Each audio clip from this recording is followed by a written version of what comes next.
Hi. Hi, welcome to the stage. Yep. Over to you. Thank you. Fear is a very powerful tool. We have been using fear across our history to make sure that we manipulate and control the people that we want to manipulate, right? So let's take a look at in the recent pandemic. Cyber crime groups are actually making use of the fear, uncertainty, and doubt that the pandemic brings individuals, target them, and make sure that they have harm, right?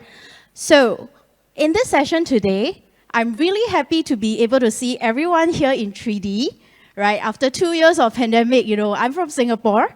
So welcome everyone. In the next 20 minutes, let's take a look at, as cyber defenders, what are the fears that we have and how do we overcome them? In this journey, how can NetWitness help you in the journey to overcome your fears that we have today? Here are some of the obstacles that we have been seeing as we talk to our customers in the field. This may be pertinent to you, or it may be something that you may not have quite related back to you at this moment in time. But when we are looking at fear, if I were to categorize all of these, challenges that we are experiencing today, there are two key fears that, I know I kind of, have this, putting it out as a Gen Y, hashtag for me, fear of missing incidents.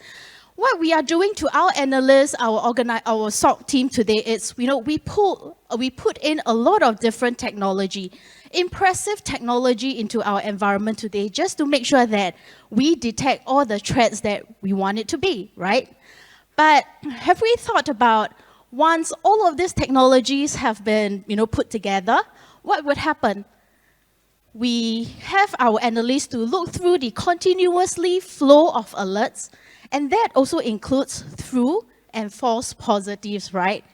If every analyst were to look through every incident, and every incident we take probably an hour for them to look through, this is where we will hit into our second fear, which is what I call the FOMA, right? Fear of missing analysts. That would also mean that if today we as analysts go through multiple different incidents, and each incident we take a lot of time to investigate, we put in a lot of effort to investigate even the false positives. This is also where your analyst team will start to feel stressed, feel tired, because they are responding or investigating perpetually 24/7. Now, as we are looking at fear of missing analysts, that would also mean that us or you as CISO would also have to struggle with the challenges of fielding in your staffing for your SOC, for your risk team, for your enterprise risk team, etc., etc. And on top of that, you as CISO may also have to struggle with the problem of pitching the idea to your executive to make sure that they maintain the budget for you and continue prioritize your SOC as a top priority for their business. Trust and fear are really related. When you have fear, this is where you trust less. To increase trust, what do we need to do? We need to first reduce the fear. This is a very important activity that us as cyber defenders have to do. And how can we do it? First thing, we often, one of the things that we always do, or if you are taking a look at your security operations center today, one foundational technology that we always deploy is a SIEM, right? A SIEM is a really good technology to get you your first set of glasses to investigate your incident alerts and logs for your analysts, your incident responders, right? SIEM is a really good technology, but at this point in time, SIEM is also 15 years old, yeah? So that would also mean that SIEM is really good in telling us the story of who, when, and where. So think about it as a door access log. A SIEM is primarily designed to collect logs.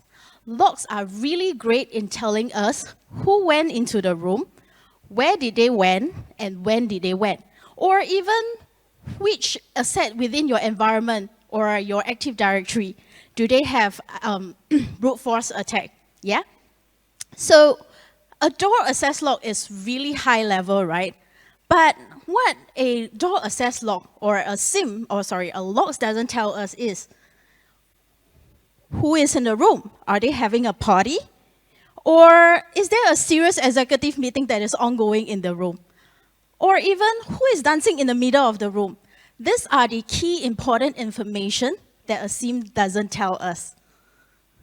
So this is where the next question is, how do I gain more visibility into my environment? Yeah, the second step.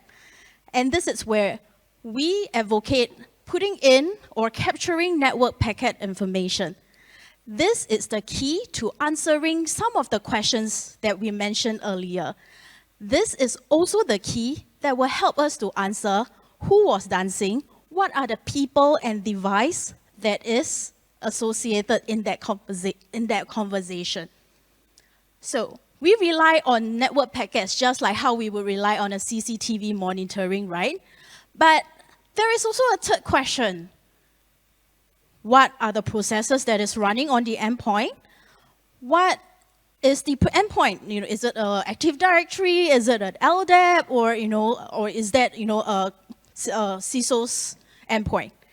What endpoints? What is the malware that was on the endpoint? And are there any processes that is on the endpoint that is talking to a command and control website? As you are looking at your network data, it is also important to understand that network data today are getting encrypted in bulk. So would it be really worthwhile if we were to look into the data just before it gets encrypted and gain the visibility on the endpoint itself? So what we are doing to our analysts today is every single data source, you take it as a new glasses that you are fitting into your analyst, right? One observation that we saw, it's a lot of the time in SOC or in a security organization, we are not equipping our analysts with the glasses that they need. It's either they do not have glasses or we give them too many glasses that is in silo, yeah? We expect them that, every single time when they are investigating an incident, they are able to know when to change the glasses, or do they need that glasses, right? If you are an experienced analyst with 5 to 10 years of experience in IR, hunting in your belt, you will be able to know when to change the glass. But what if today your organizations are filled with analysts that are fresh off the school, or they are really inexperienced? So this is where we see a lot of organizations, they are unable to mix or make sure that this different set of data are effectively normalized so that your analyst is able to effectively sieve out the intelligence that they know from the set of data. So let's talk a little bit about orchestration. We as cyber defenders, we have the A-team members that is going to do investigation for us. We have impressive tools deployed in our environment. But let us remember the fact that the best instruments and the best players do not play by themselves. A lot of the times, we see in environments that the lack of orchestra. In an orchestra, you need a conductor to come out and guide for you. This is what you need to do. This is what, how do you use each of the technology at which point in time. So we are also seeing in the field that, a lot of the times when we ask customers or we ask organizations, how are you documenting your incident response procedures today? Or how often they are updated? We can't expect our analysts to be, taking off the procedures when off a physical shelf, right, a binder off the shelf. What we want to do is to really help them. They need to have all of these steps documented in a central repository, ideally not physical, not a shelf of, any of your, office building right there, right? So this is where anyone that requires the information, they are able to access the repository, take that information and run, just like how your best player and your best instruments are working together. Next, as we are talking about the O in SOAR, let's also take a look about the A, which is automation. Automation is really great for speed, right? So automation is where we able to automate some of the, so think about the power of automation. Today, if I have the power to update a firewall automatically, to update entitlement certificates, automatically via a push of the button, or I knock off an infected endpoint of the network. So one of the piece of advice that we would like to give, it's also to see what is the contextual information that is related to the piece of automation that we are doing. A lot of the times without the contextual information or not even knowing what are the assets that you are knocking off that particular network, people would go ahead and automate because it is a really awesome, nice thing to do to automate a lot of these manual processes. So unless you understand the impact of the trigger, never ever automate what you don't know. We humans are also great pattern-seeking machine, right? You give us a very complex picture. Most of the time, we are able to find out the Wall-E in that picture, right? So we all agree that today in your organization, you have the smartest, you have the brightest analysts in your team. But if we were to put them through thousands of data per day and ask them to analyze and make sense out of the pattern, most likely than not, they would probably be very tired at the end of the day.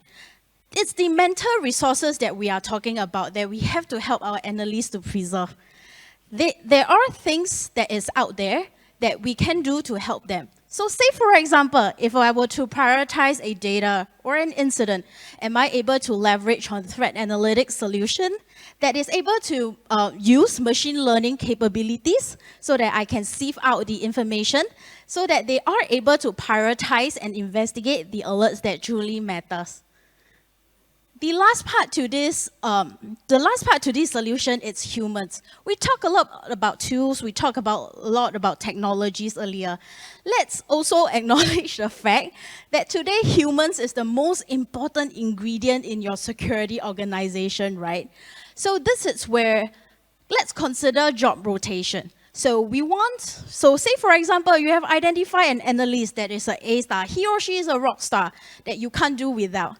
So instead of showing or telling him or her what is a career path look like in your organization, what we can do is to take the person off a triaging seat for probably a couple of hours per week and have him or her shadow with a senior member so that they can experience and feel how does a person in that particular position will feel like.